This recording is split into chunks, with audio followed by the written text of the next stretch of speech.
Assalamu alaikum everyone. This is second class on chapter 10, that is frequency response technique. In this class, we are going to discuss about the Nyquist diagram, Nyquist criterion. Okay, so this is another frequency response technique. Initially, it was been designed for figuring out the stability, but that can be actually expanded to find out the transient behavior as well as steady state error. So these are the uses of our Nyquist criteria. So, so what is Nyquist criteria deals with? It actually relates the stability of the closed loop system. We know that the pole location of the closed loop system is difficult to figure out. So the stability of the closed loop system is related with the uh, frequency response of the open loop system and open loop pole location, because the open loop pole and zero is already known. Okay, so based on just like the root locus, from the open loop pole and zero, we figure out where is the pole location of the closed loop system. So similar things happening here. Based on the open loop frequency response and the open loop pole location, we are actually trying to figure out initially the stability of the closed loop system. Okay, so and later on, as we already said, that we will also try to extend our concept of your transient response as well as steady state error. Okay, so for the derivation of the Nyquist criterion, so we actually have to look at four things before going to the derivation. Okay, so the Nyquist criterion will actually provide us the information that how many closed loop poles are actually in the right half plane. Okay, so this information will be provided by the Nyquist criterion.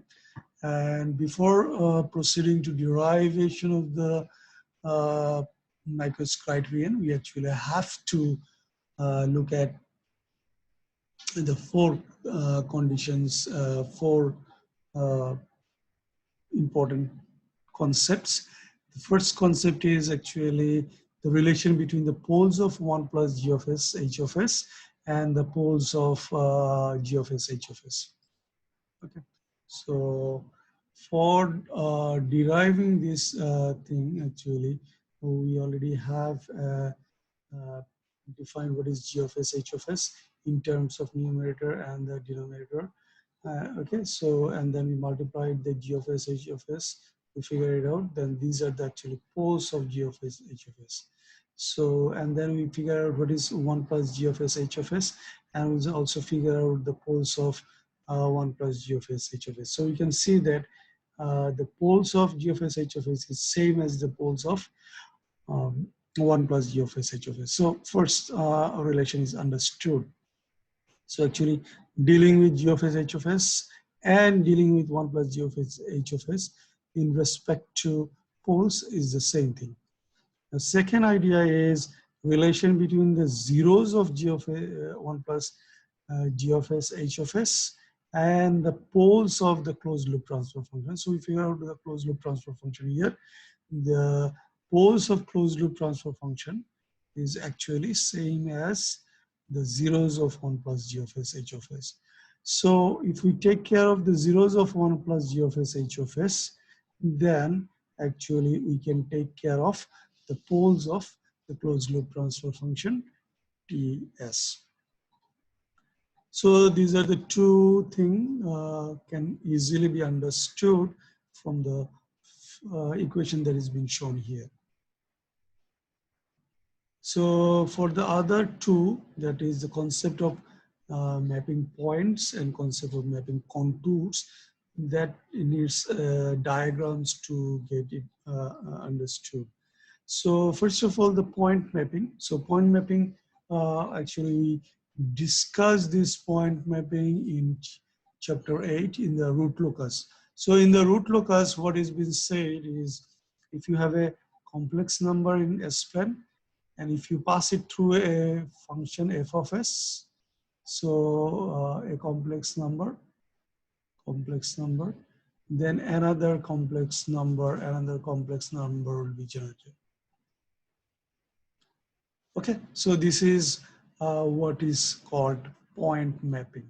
So if you have s equal to 4 plus j3, and if you have a function fs equal to s square plus twice s plus 1, so unfortunately this is not, it should be s squared, same as s square here. So then you can find out another number. So this is 16 plus j 30. So this is what is called point mapping.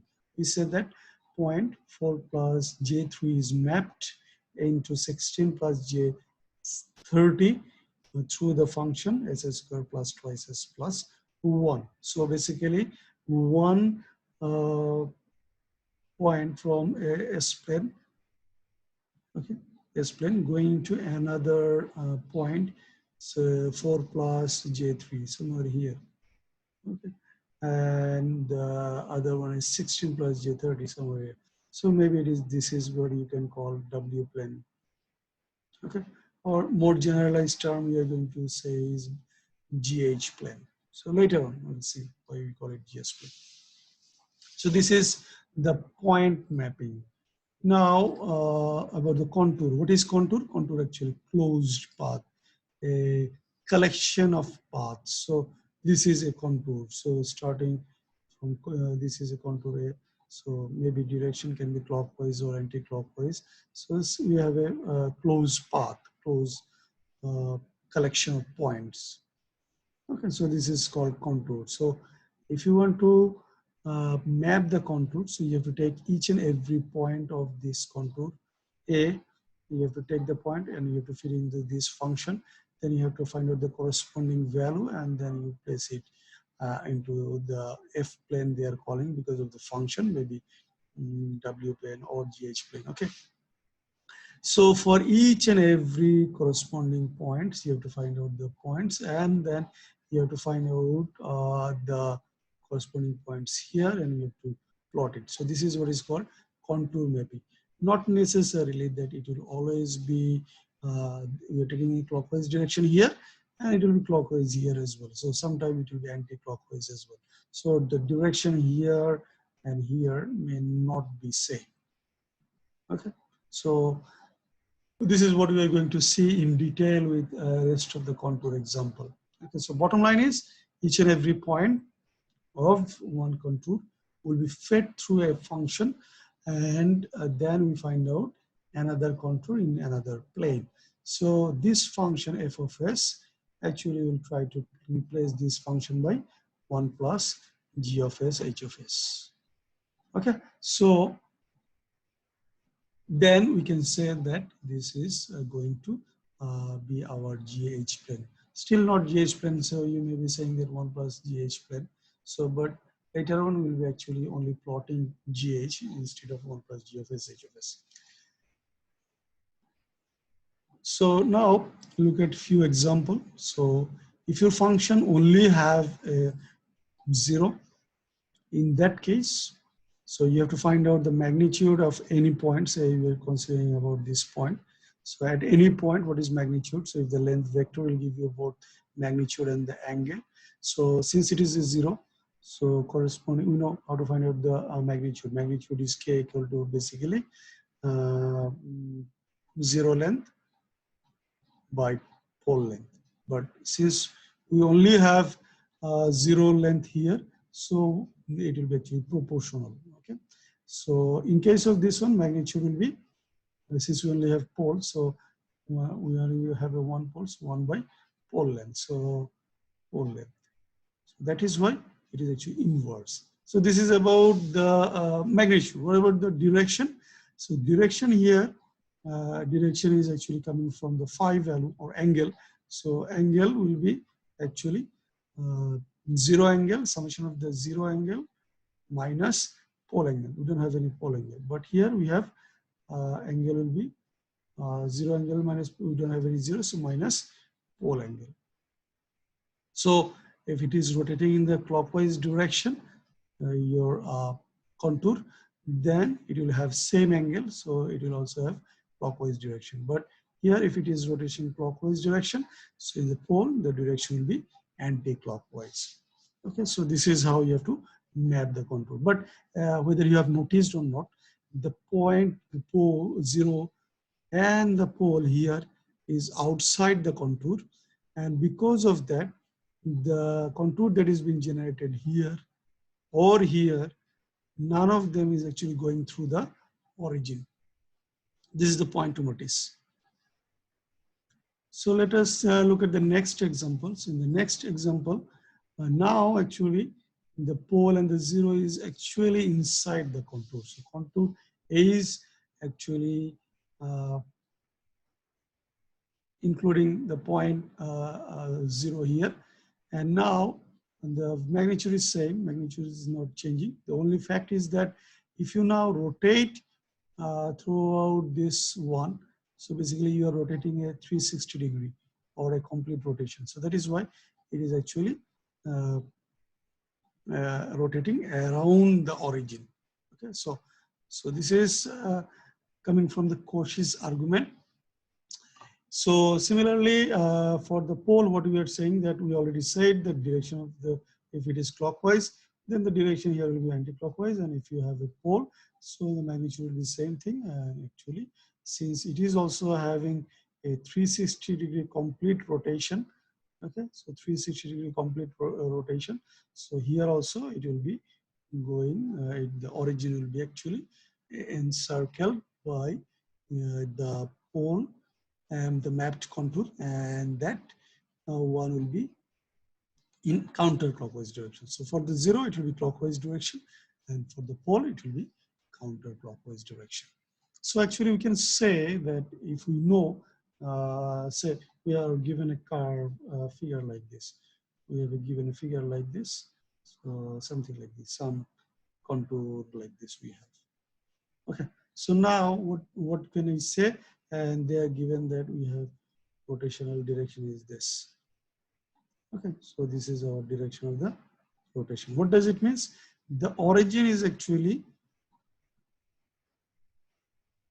circled by the contour. Okay, so we are saying that this is a mapped contour. So mapped contour. So origin is circled by the contour twice. And which direction?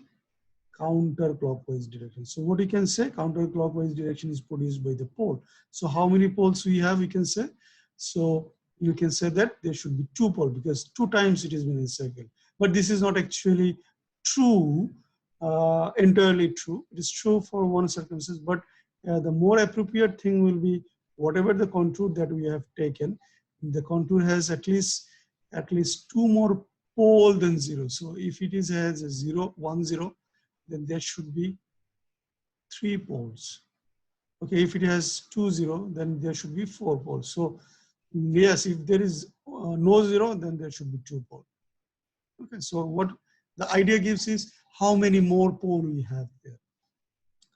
Okay, so this is maybe our contour A, and this is contour B. So from the number of the encirclement of the origin, we can actually say how many poles we have, how many more poles and zeros we have. Okay.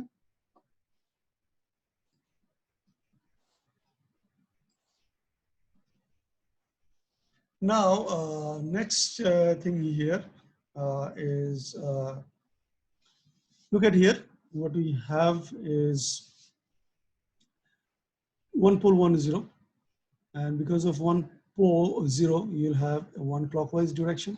That should be encircling the origin, and because of the pole, there should be 1 counterclockwise encircling the 0. But the fact is that one encirclement will be cancelled by the another encirclement. So whatever the resultant contour you are going to get, it will no longer be encircling the origin. And the magnitude is proportional to pole 0 length by pole length. So 0 length is V1 and pole length is V2. So this is how you are going to find it. Okay. Next is, now let us try to derive the Nyquist criterion. So for deriving the Nyquist criterion, look at this particular example. So we are trying to figure out the relation between the pole 0 of the contour A. Okay, so pole 0 of the contour A and number of the encirclement. So this is what I'm trying to figure out. So here, how many pole and 0 your function has? Now, as you already said, we are trying to make our function 1 plus g of s h of s. And how many pole 0 we have? We have 2 zeros and 3 poles. Okay, so but next question is how many is inside the contour A? Okay, so inside the contour A, we have 2 zeros and 1 pole.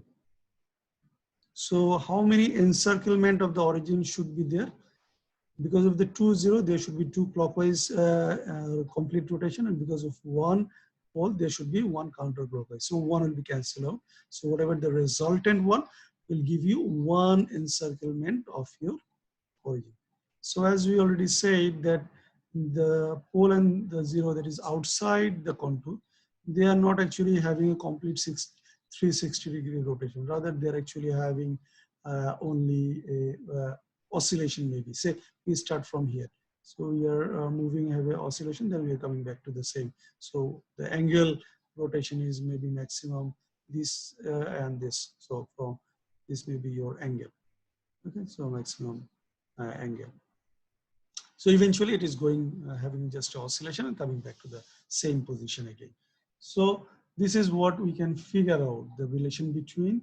So how can we actually find out the stability of the closed loop system based on this kind of encirclement and the number of the poles 0. So this criteria is known as Nyquist criteria. So we haven't yet derived it, but the name is just the Nyquist diagram, the diagram that we are going to plot, or the map diagram, and based on that we can find out how many poles 0 and how many encirclement we have, and that will give you the criteria for the stability, and that criteria is known as Nyquist criteria.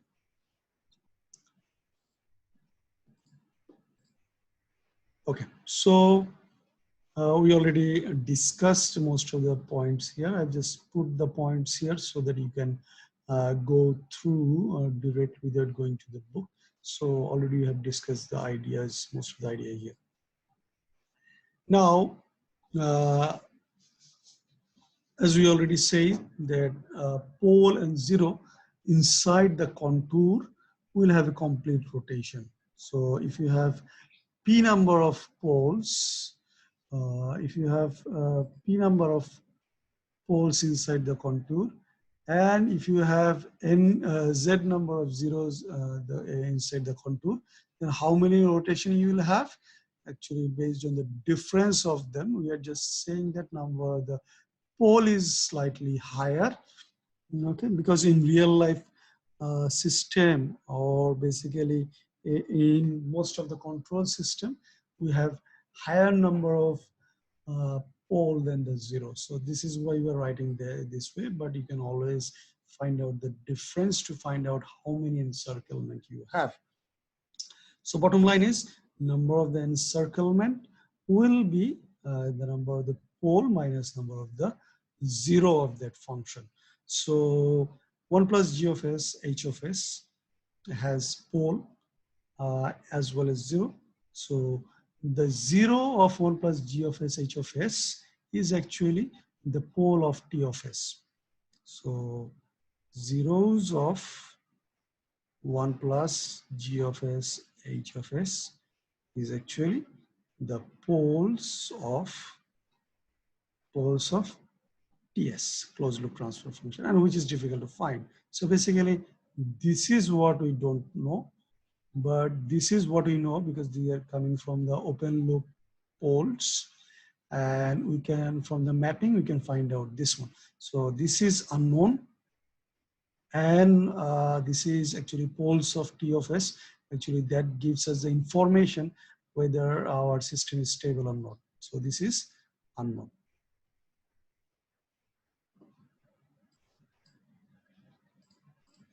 Okay, so bottom line here, what we are saying here is we have to figure out the unknown parameter, and that is Z. Z is the number of the zeros of 1 plus G of S, H of S, but more importantly, that is actually poles of TS, closed loop transfer function. Okay, so if there is any zero, any pole in the right half plane, then actually our system will be unstable. So what should be our contour? That should be the next question. Okay, so we have to choose a contour that will actually take the entire right half plane. So we are interested about from the open loop system transfer function, we can always know how many poles or zeros we have. So these are already known. Okay, so what is our idea? Our idea is to take the contour A in such a way that it goes from minus j infinity to plus j infinity. Then we have a infinitely long semicircle.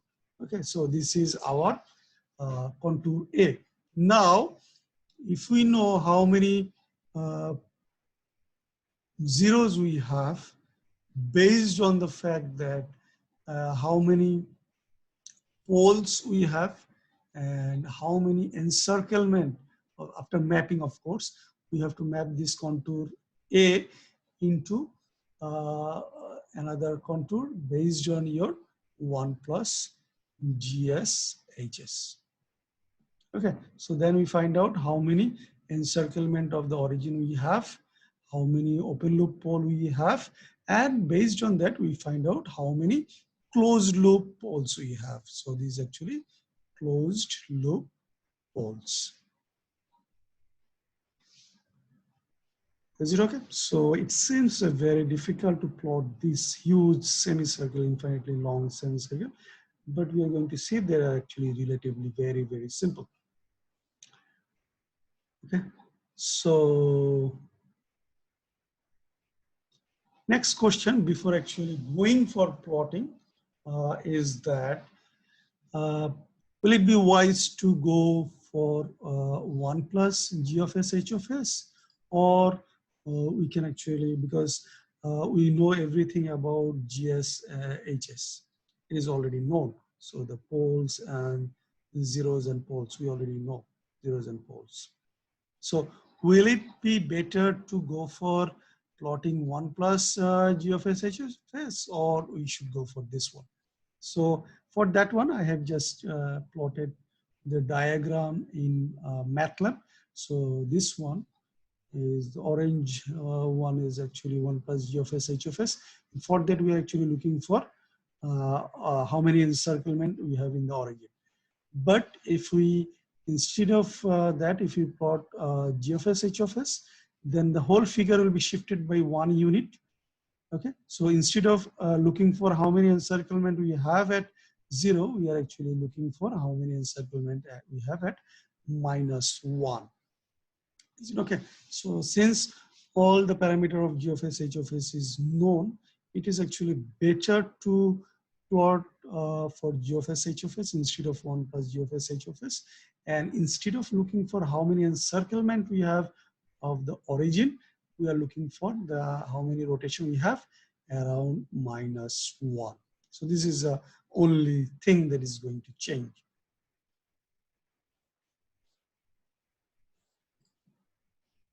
Okay, so finally what the criterion says, if you have a contour A, which is the entire right half plane, starting from minus j omega to plus j omega, then infinitely long semicircle.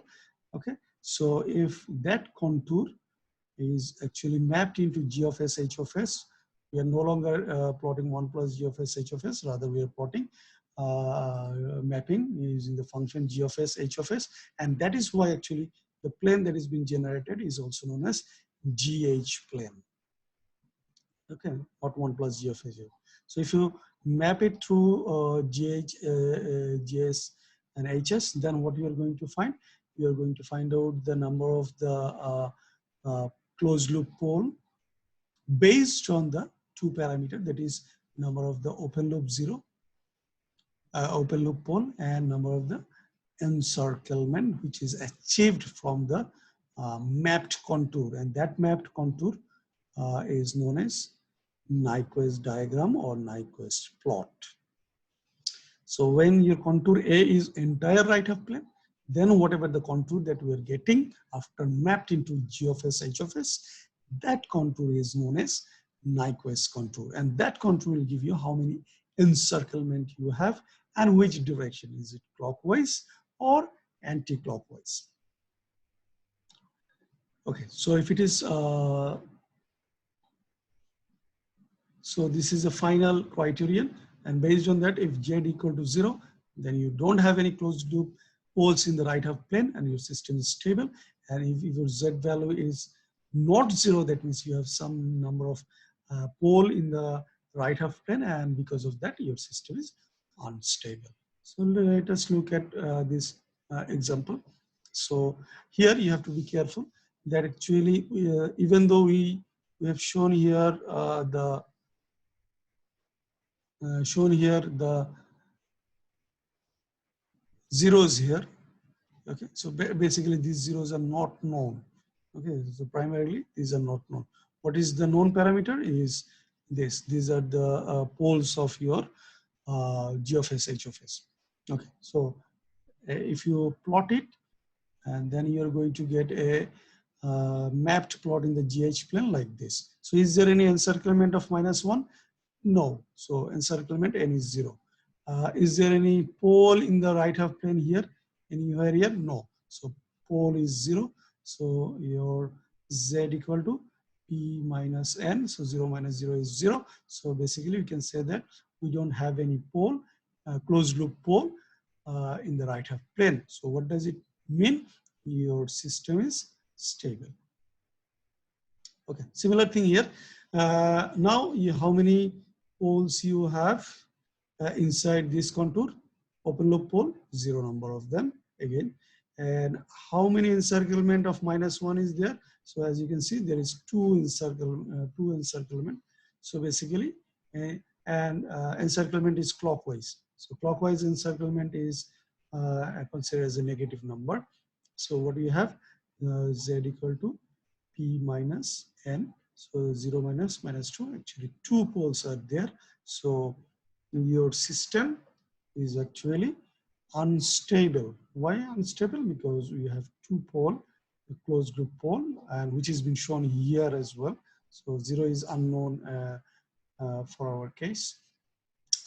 So your system is unstable. Is it okay? So this is how you have to apply the Nyquist criteria to find out the stability. Okay, now next is how to plot the Nyquist diagram. So for plotting the Nyquist diagram, actually what you can see here, we are finding this segment into 2. So one segment is minus J infinity to plus J infinity, which can be further divided into 2, that is 0 to plus J infinity and minus 0 infinity to 0, because of the fact that they're actually complex conjugate of each other, isn't it? So poles, complex conjugate. So whatever the shape of this one we are going to get, it will be exactly opposite to that one. So basically you have to plot only for 0 to plus J infinity. And you just have a mirror image of that one that will give you from minus J infinity to 0. And so this is one segment. And the other segment is infinite semicircle. Infinite semicircle. So infinite semicircle, it seems very, very difficult. It seems maybe plotting may be very, very difficult, but eventually it results into a single point. Okay. So it results into a single point. So what is that single point? So it depends on whether your um, G of S, H of S is exactly proper, strictly proper, or non-strictly proper. Strictly proper means actually their order is, so whatever the order here, so s square plus maybe 2s plus 1. So either order of the denominator is higher than that. Okay, so okay, so then this is called strictly proper G of S, H of S. And what is proper uh, G of S, H of S? If they are equal, say S plus 1, S plus 2. So in both the cases, and there is another one, non-proper. So in that case, actually, the numerator will be a higher order than denominator. So if numerator is higher order than denominator, then it will not go into a single point. So you'll have something on some value that is difficult to figure out. So we're just considering these two. So here, what is happening here is actually you have, say, for a simplified case, you have s plus 2, then you have s plus 4 and s plus 5. Okay, so this is strictly proper. So in that case, what happens? So this number, if omega goes to infinity, this number goes to infinity, this number goes to infinity, this number goes to infinity. So one infinity, very large number. So one large number is cancelled by another large number. Still, we have one by very large number. We can say that this result will be 0. But what about this one? So it will be one large number divided by another large number. So basically it will be approximately 1. So don't get confused. This is not infinity by infinity. So basically we are measuring from our pole location and 0 location to that particular point. So this length and this length, whenever it approaches infinity, they will be very close to same magnitude. So that is why there will be actually very large number divided by very large number. So the value will be almost 1, unity. So either if it is strictly proper transfer function, then it will be 1, and the magnitude will be 0. And if it is non-strictly just proper transfer function, then you are going to have magnitude 1. So this is about the infinite semicircle. But what will happen about 0 to, plotting about 0 to j infinity?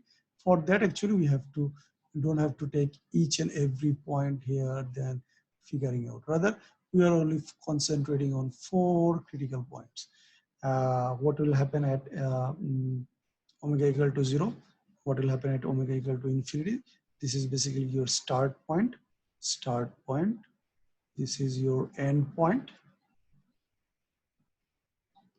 Okay, and this is your imaginary axis crossing point. Say we're starting from some point, then it is going through imaginary axis to final value. Final value, we already said, either it has to be 0 or 1. So whether it is going to 0 or 1, and how it is going, is it crossing real axis or imaginary axis or not? So finding out imaginary axis intercept and finding out real axis intercept. So look at the whole idea with one example, then it will be a lot easier to see what is happening.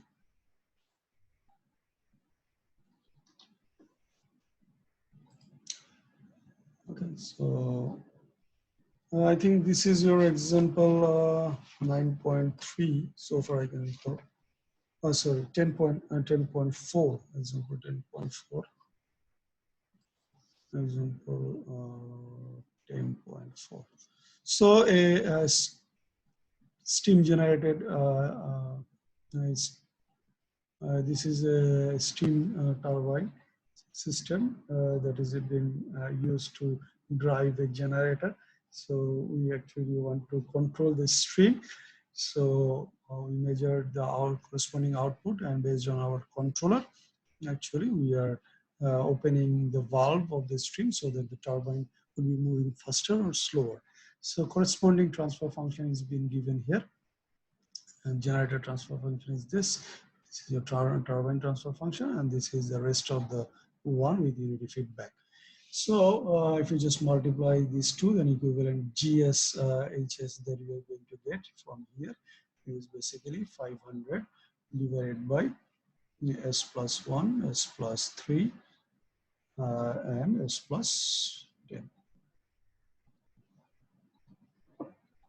So let us try to plot the J, the Nyquist diagram based on this G of S, H of S.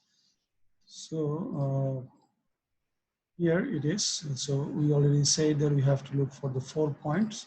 So before going to the 4 points, so the first thing that we have to do is S should be replaced by J omega. And if you replace the S by J omega here, then we are going to get, after simplification, this is what we are going to get. But we also don't want to keep the J term in the denominator. That is why you multiply with the complex conjugate in the denominator and the numerator. So finally, this is what we are going to get. Basically, we have to derive it first because we have to figure out the point from here. So for j equal to 0, it is the starting point. So is you can just replace the SS. So 500 divided by 30, so 50 by 3. For omega equal to infinity, or very large value, this is the last end point, we already know that it is a strictly proper transfer function. So basically it will be 0, result will be 0, no doubt about it. But we also want to know about the sign. Like here the magnitude is something like 16.667 and the angle is 0. Okay, so we are also interested about the angle. Similarly here, if other magnitudes are smaller, so these will be cancelled. So what will be left is s cube. So s cube can be replaced by j omega cube. So j cube can be replaced by j square into j. So j square is minus, so a minus will be coming. So from the denominator, if you tend to bring the j to the numerator, so another minus will be coming. So from that one, we are going to get this one. So whatever we are finding is actually, we have a magnitude 0 and we have an angle j, that is 90 degree. So this is what is important. 0 is not that important. What is important for here is final value that we are getting is actually having a angle 90 degree. Now j omega imaginary axis intercept. So for the imaginary axis intercept, the real portion should be 0. So this one has to be set to 0, and that will give you omega equal to root over 30 by 14.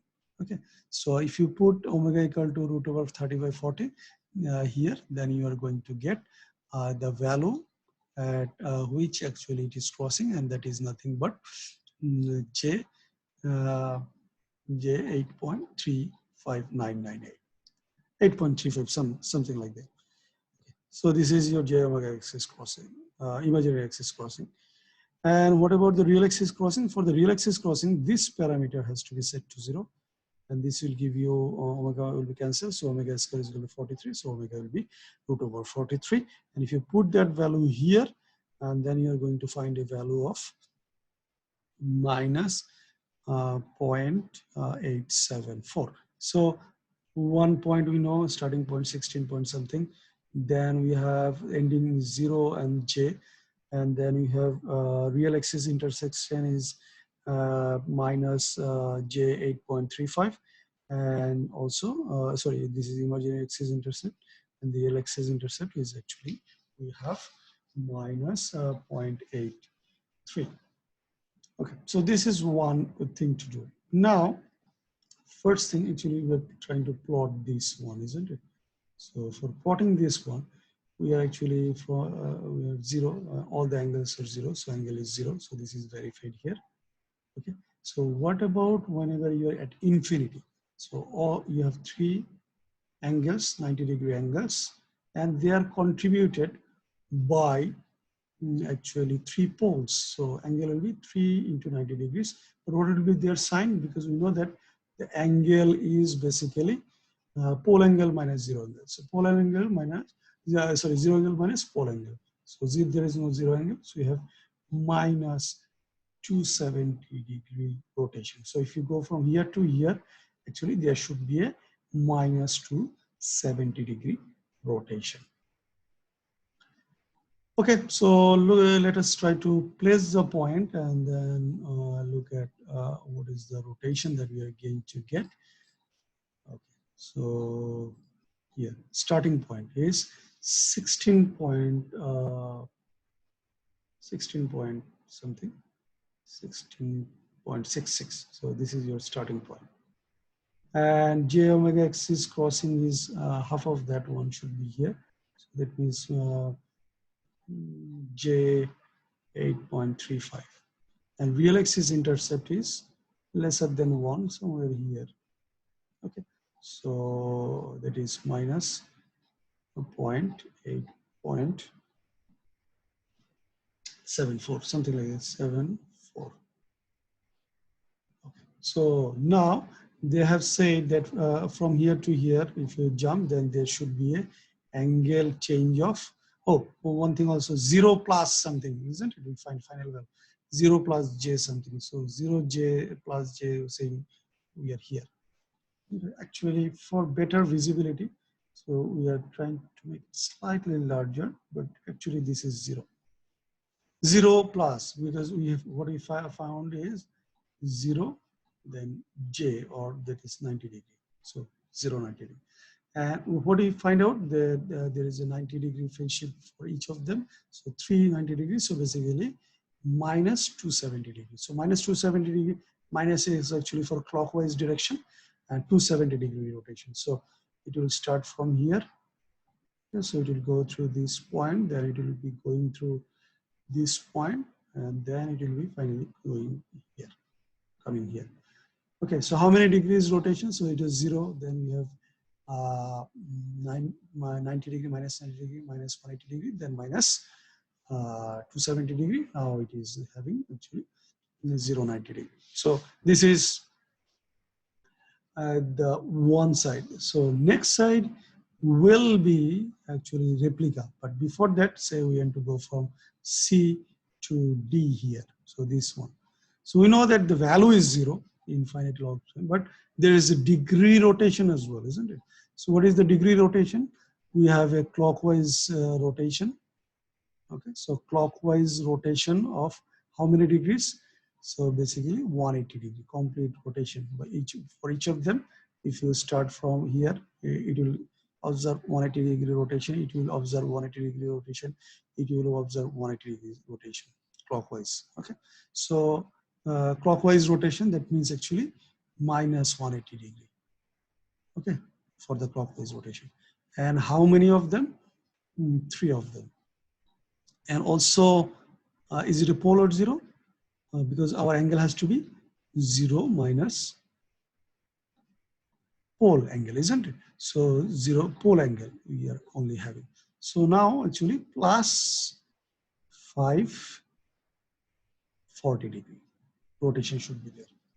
So what is mean by plus 540 degree? Plus means actually counterclockwise direction. So even though it is very small, so we'll have a counterclockwise. We are here. Okay, so say let me change the color a bit so that it is more visible. So initially this was our direction. Now counterclockwise direction 180 degree. Then you have 360 degree. Then you have 540 degree. So this is your direction. I'm not sure whether it is visible or not. So basically we are still, we are 0. We are just zooming it so that you can understand what is happening. But we are still at 0 location. So this is a 0 location that we find. So what about the rest of the negative half cycle? Because we already reached this point. So this point is actually your C prime. This point is actually your D prime. And now we are actually interested about D2, going back to the origin here. So that is, we already said that will be actually just a replica. So basically it will be going from here through that plus J 180 degree, then it will be coming back again here. This is just a replica, even though my drawing is not perfect. So this is how it should be. So next question for the stability, of course, is there any encirclement of the -1? No, -1 is somewhere here, isn't it? -1 is somewhere here because our real axis intersection point is -0.8. So this is our -1. So whatever the stability of the system, now Z equal to P. Is there any P inside our here? No. So P is 0. Is there any encirclement of -1? No. So 0 minus 0. So your system is stable. Okay, so this is how you have to figure out the Nyquist diagram. Now look at the book. So how close we become with the book. So actually more or less same. They have zoomed it a bit more. Okay, so this is what happened. So we started from same location here, then they have intersection point here, then it goes through that -7 point, then it goes to plus J here. Then you have a clockwise, counterclockwise 540-degree rotation, and it come here. So you have a the mirror image of the first one. So more or less same thing, and the same result is obtained. Okay, so now what will happen if you have poles in the j omega axis? So poles in the j omega axis, if you take those points, at those points the value will be infinite, because this is actually poles are divided, isn't it? So if you put the value of that corresponding points, so you will have infinity. You cannot know what is happening. So that is why what you do, there is two ways. You slightly zoom out it and slightly take a small area around it, either in the right side or in the left side. Okay, so small area around it, but in general we prefer this one. Okay, so then we have to plot this small area. So you have to choose that small area in such a way that there is no possibility of having any other pole here. So all other pole has to be outside. So basically slightly more and slightly lesser than that. Okay. Let us look example of this one here. Okay. So this is, I think, example 10.5. In the example 10.5, we have a pole here, and we have a 0 here. Okay. So we have to figure out what is happening to our plot. So first of all, again, one pole, 1, 0.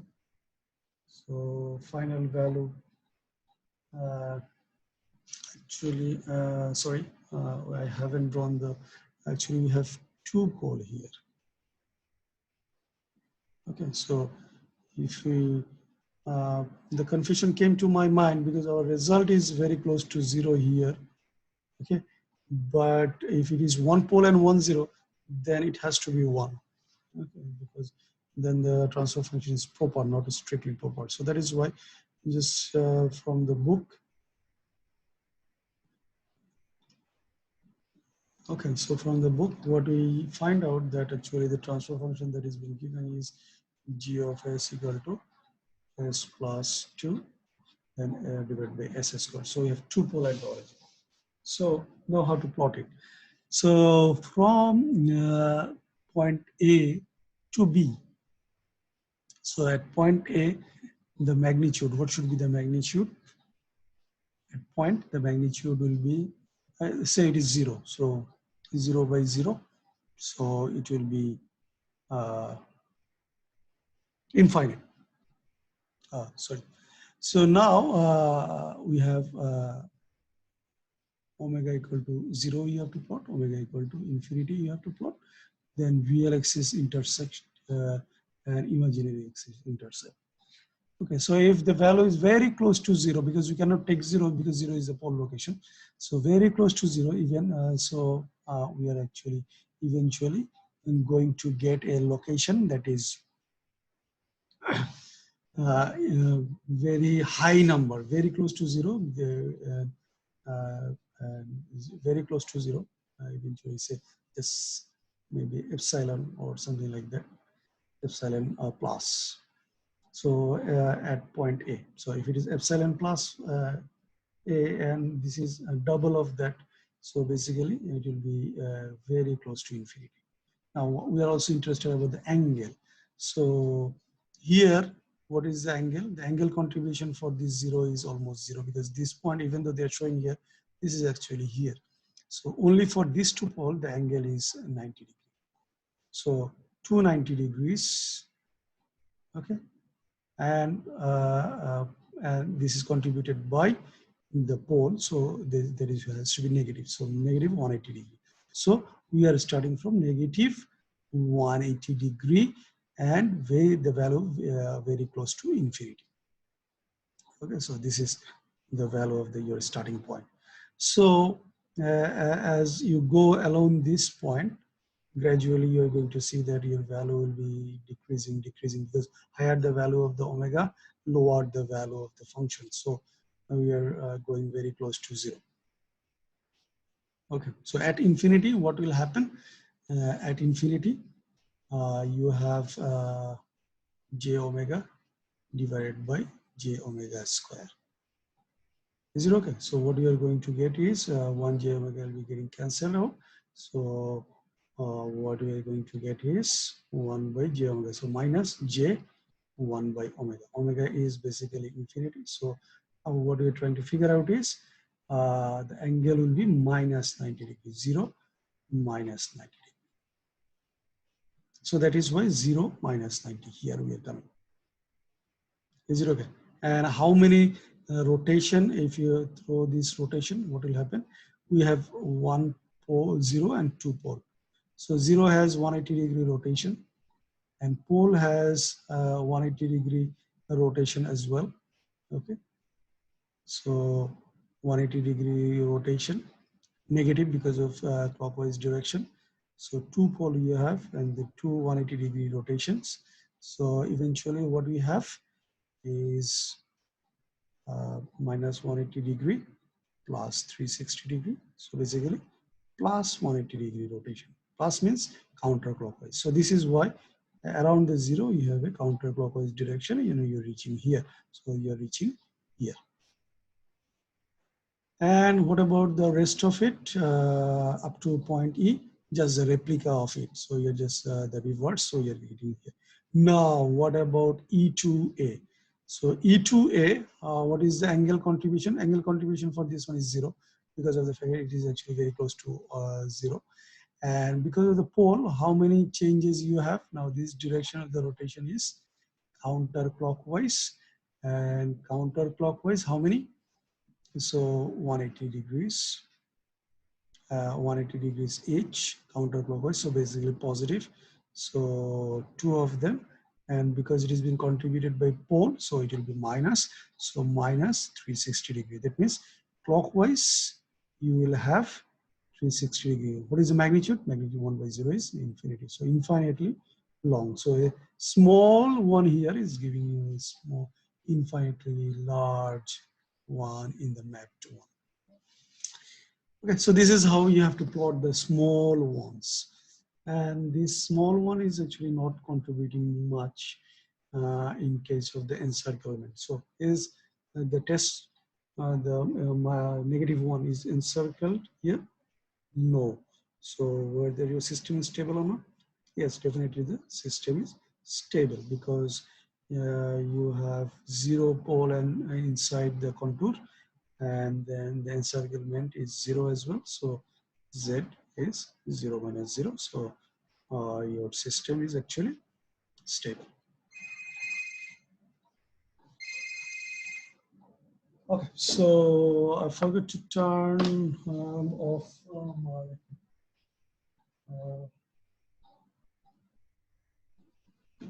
I forgot to put the mobile in the silent mode. So let's continue. So this is how you have to do if you have a pole at the j omega axis, then how to deal with them.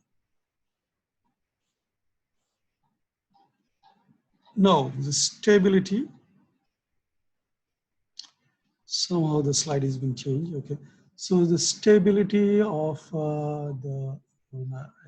stability of your system via the Nyquist diagram, and also one of the factors being introduced here is what about the gain k. So if you have transfer function so far, we just assume that the value of the gain k is 1.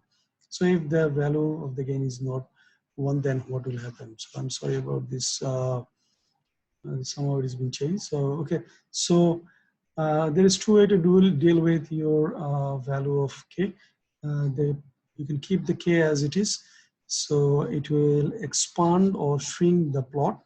So as we have shown here, so the blue one is your initial one, a simple g of s h of s. So if you multiply the g of s h of s with 0.5, then it will be shrink here. And if you multiply with 2, then it will be expanded. So this is one way to do it. But in the exam hall, it is actually difficult to deal with, because after plotting it, you cannot maximize or minimize it or expand or shrink it. So that is why it's better to go for the other approach, that is keeping the Nyquist diagram as it is. And the critical point that we have, which is in general -1, that is what we are trying to shift. So basically what we have, k g of s h of s was 1 -1. So instead of that, what we are trying to do is k g of s h of s equal to -1 by k. This is what we are trying to introduce.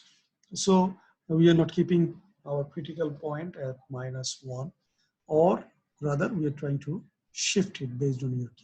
So higher the value of the k, the more and more closer it will go to the origin. Okay, so this is what is the implication. So how to find out the stability margins actually. So let us try to look at that one. Okay, so now here we plot it with now our critical point is actually changed here. Critical point is no longer -1, rather we have plotted for gain k equal to, we have to plot for gain k equal to 1. Then we are just changing our critical point to -1. And from that one, actually we can find out what should be the value of the ranges of the k that will give us a stable system. Okay, so whether this particular one is stable system or not, let us try to figure it out. So how many poles you have inside the contour? We already know from this one. So inside the contour, we have 2 of them. And how many encirclement we have? So encirclement, counterclockwise encirclement, we have 2 as well. So 2 minus 2 is basically z equal to 0. So your system is actually stable for this value of k.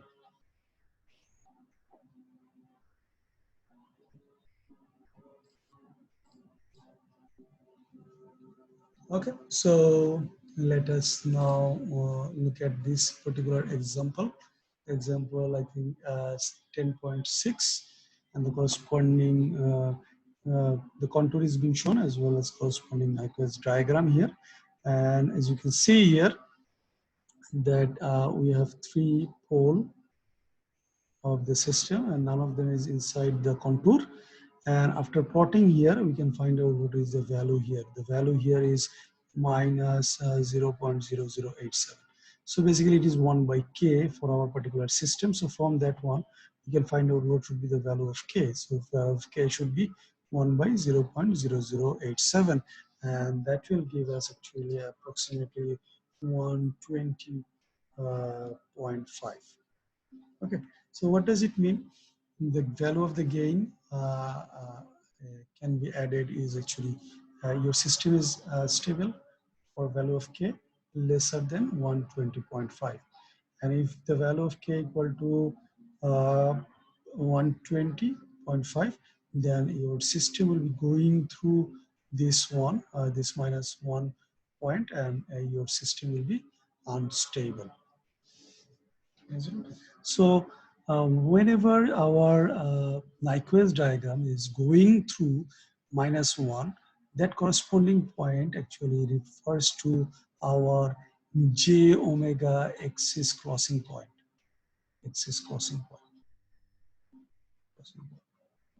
Why? Because we are actually changing the j omega, and if g of j omega, h of j omega is actually becoming -1, this is the condition for a particular point to be on the root locus. So that means whenever we are actually going through that -1 point, so for that value of omega, we are actually finding the point of our j omega axis.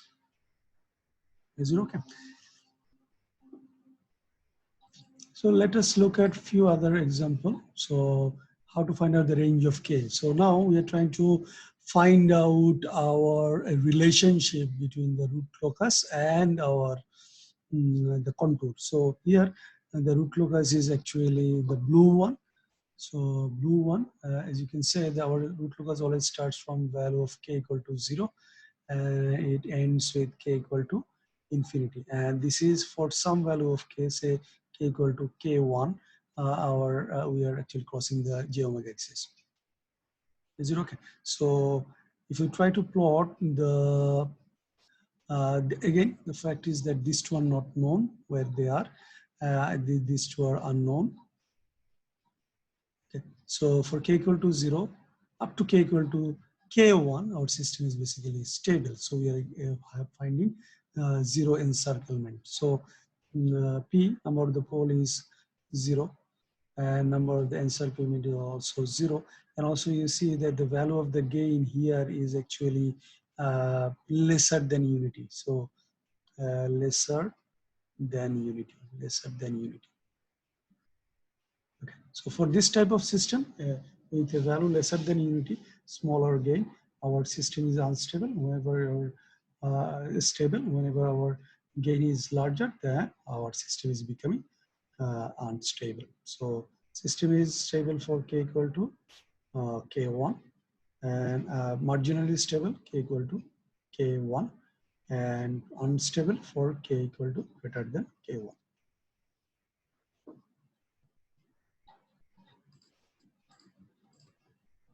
Now, for this system now, look at the scenario here. We are actually starting from here, this one and this one. Okay. So we already know that contour contains two poles. So if the contour contains two poles, so we can say that our p equal to 2. And now, initially, we are here.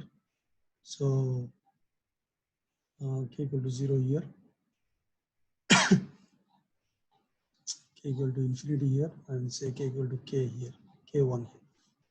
So in between 0 to k1, your Nyquist diagram will be looking like this one. So in between, if you are in between 0 to k1. Okay, and then what you can say, you have your p equal to 2 and n equal to 0 encirclement. So what you are going to get is z equal to p minus 0. So your z equal to 2. So your system is unstable. So for this is the range for your unstable system. Now, if you move higher value of gain, so you're here somewhere here, then your car will actually encircle the origin twice. Okay, -1, the critical point twice. And because of that, for values k greater than k1, you will have p equal to 2 as well as n equal to 2. Okay, and counterclockwise direction. So z equal to p minus n, which is becoming 0. So your system will be stable. So for higher values of gain, now your system is stable. For lower values of gain, your system is unstable.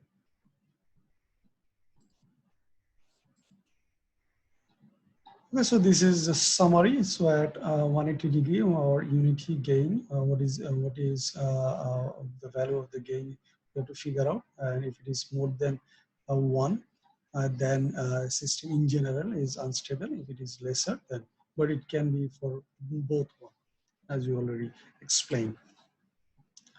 So now here one example has been shown that we have 3 pole in this particular system.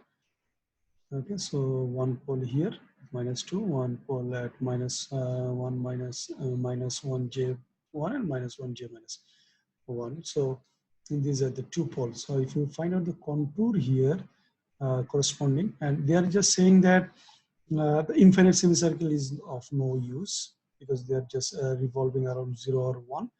And this is also not important because this will be just a replica of that one. So that is why what they are trying to say is we are just interested about 0 to j infinity. So that is the only plot that is required. This is what is being shown here, and the intersection point here is found at -1/20. So k can be actually 20. If the value of the k is smaller than equal to 20, then your system is marginally stable. If the value of k is greater than 20, is unstable, because then you will have encirclement of -1, and if the value of k is lesser than 20, then your system is stable. Okay, this is unstable.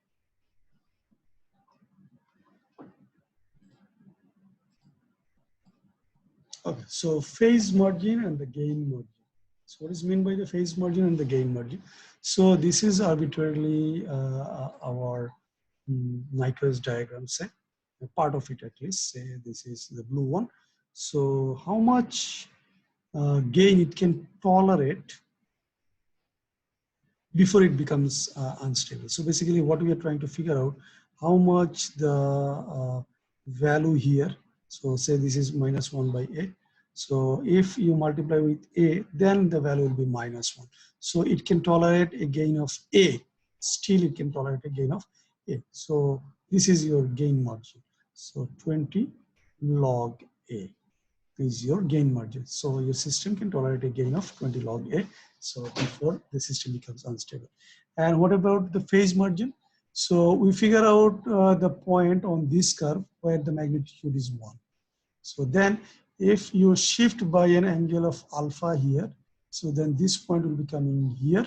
So your system will be becoming unstable. So phase margin is basically the angle that you can tolerate before your system becomes unstable. Okay, alpha here. So this is your phase margin and gain margin. Now question will be whether there should be any phase margin and the gain margin in the code plot or not. So same thing is also applicable in the board plot as well. So again 0 dB is we are actually concerning about one g of s h of s equal to 1 and 180 degree, isn't it? So one is 0 dB because 20 log 1, well, log 1 is 0, so it is 0 dB, and this angle is actually 180 degree. So we are actually, if you draw your board plot, so phase margin is whenever you are at the 0 dB level, how much phase is still you can apply so that your system becomes remains stable. And if you apply more than that, your system becomes unstable. And what is gain margin?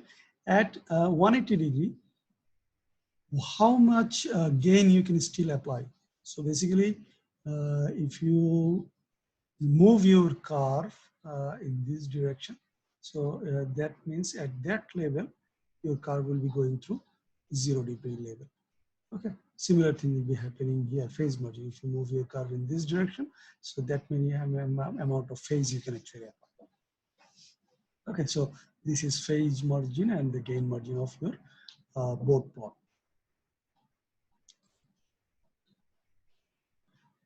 Okay, so look at one practical example, example 10.9 here.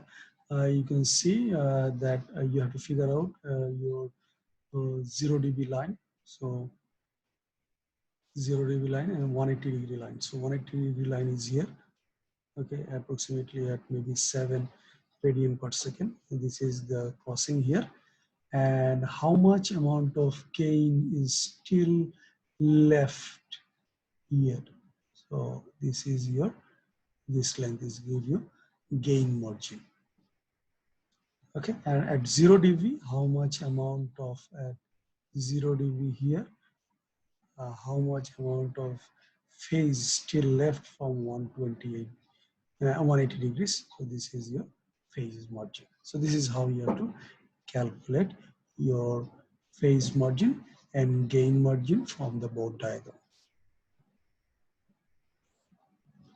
Okay, let us end the class here, and then I'll try to finish. I think I will require one more class for finishing the chapter 10. Then we have to go for a bit of at least one or two topic of chapter uh, 11 as well. So let's see how far we can go. Assalamu alaikum everyone.